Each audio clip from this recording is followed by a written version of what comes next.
Hi everyone, welcome back to my channel. If you're new here, my name's Kim and today we're going through my May wrap up. Again. So, backstory, I did already film this. I have already edited it. I did already save it. And then this dumbass decided to not only delete what had saved, but also deleted the source material.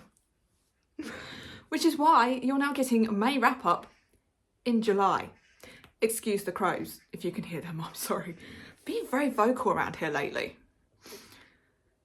So yeah, this is going to be my May wrap up. It's going to be quicker than my normal wrap up because I can't really remember all that much about May. I remember I went on holiday. That's about it. So let's go through the stats for May. So in May, I managed to read a total of 12 books. I managed to read a total of 4,682 pages. That broke down to 151 pages per day. On to star ratings, I gave out 2 2-star, 2 3-star, 5 4-star, and 3 5-star this month. That averages out to 3.75 for the month. Not bad, quite close to 4, but not quite there. But not a bad month. So let's go through what I actually read in May. So the first one that I managed to finish in May was Mask of Mirrors. This was part of Aurelium. This was the Aurelium Book Club book for my guild, and I completely forgot to read this at the time, but I have now finished it. I had high hopes for this, I did, but it didn't hit the spot for me. I'm sorry about the dog. So for me, this got 3 stars. The next one that I managed to read this month was probably my shining star of the month. It was Redeeming 6. I absolutely love Chloe Walsh's writing. I don't know how she does it. She just gets you right in the feels, and oh my god, I cannot get enough of these characters. I cannot wait for the next in the series. This got 5 stars. Then I decided to do an arc assault, which means I get to read about a week's worth of arcs. The first arc that I picked up this month was Digging Dr. Jones. I had fun with this. This gave me Indiana Jones vibes, it gave me Tomb Raider vibes, it gave me the Mummy vibes. And I loved the characters. So it got 4 stars. The next arc that I picked up was The Man Made of Smoke. This for me was pretty good. I liked the twists, I liked the storyline, I enjoyed this one. It got 4 stars. The next arc was No Turning Back. Again, for me, the twists were really good, the characters were enjoyable, and I didn't see where this was going, so this got 4 stars. Then, sadly, I moved on to another arc that I was granted quite a while ago and hadn't got to yet, and quite a few people had put me off of actually picking it up. It was Cat Lady, and I can see why. I thought that I was getting into a lovely story about a lady and her cat, and how cat ladies are not as you perceive them. That's not what I got.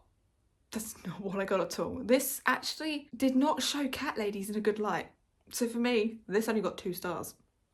Then I was preparing for my holiday, for my little trip out to a Spanish island.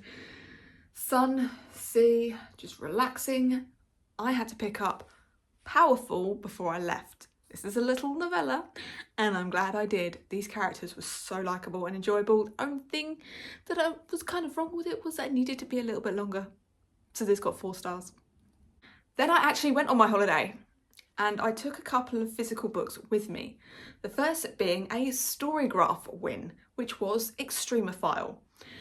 Again, I had high hopes for this. Reading the synopsis, I thought it was right up my street. It was cyberpunk, it was like murder mystery at the same time. It was just what I thought I wanted, and unfortunately it just didn't hit the spot.